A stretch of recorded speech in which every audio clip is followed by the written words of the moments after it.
Well, now Harwood is saying that most Americans aren't feeling the strong economy. We want to bring in Brit Hume, Fox News senior political analyst. Brit, what do you make of this? Well, the polls, to the extent there are any on this, have indicated that people give Trump pretty good marks on the economy, which suggests to me that they're a lot happier about it than they once were. Now, look, there are always issues in the economy at all times in all places. And so you can always find a certain measure of discontent. The economy is never quite perfect. But broadly speaking, the economy is a plus for Trump in an atmosphere in which he doesn't, at least in terms of the polling, doesn't have a lot of pluses. I agree 1,000%. The Quinnipiac poll, they ask excellent or good. The number is 70, an all-time high. By the way, excellent, 21% of Americans. It's never been that high, and this is not a poll that's necessarily favorable to President Trump, the way they stack the questions. But having said that, last week we saw a Michigan consumer sentiment number, the highest in about 30 years.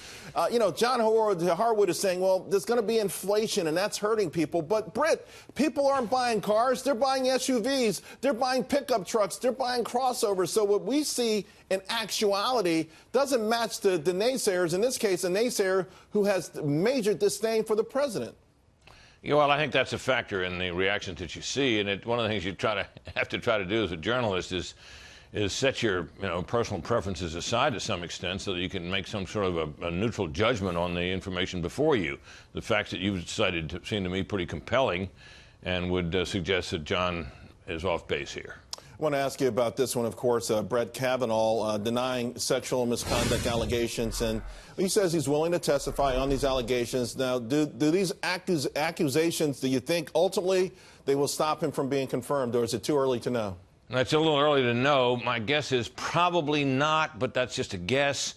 Everything will depend upon what is almost certain to be a public hearing at which Christine Ford will testify and see, how strongly she recalls these things and what kind of impression she makes, to be followed by Brett Kavanaugh again, who will no doubt repeat his emphatic denial that anything like this ever happened. And, there's a real likelihood, Charles, that we'll have kind of a no decision, an unverifiable allegation. You can't prove it one way or the other. And then we'll be back to kind of where we were with Anita Hill and Clarence Thomas. Yeah. She made these allegations that he made improper sexual conversations with her. He denied it, said it never happened. She couldn't prove it either way, neither could he, actually. And in the end, a then Democratic-controlled Senate confirmed him by a narrow margin. So my guess is, if that's how it turns out, his nomination will probably survive. But it all depends on a handful of Republican senators. There are enough Republican senators, as you know, Charles, to confirm him. But if they lose any, it's the Democrats. I think, if any Republicans break ranks, I don't think they'll get any Democrats to vote for him. He might go down. Britt, you talked about the ability of journalists to be impartial, and we see a lot less of that today than we ever have, perhaps, at least in our lifetimes.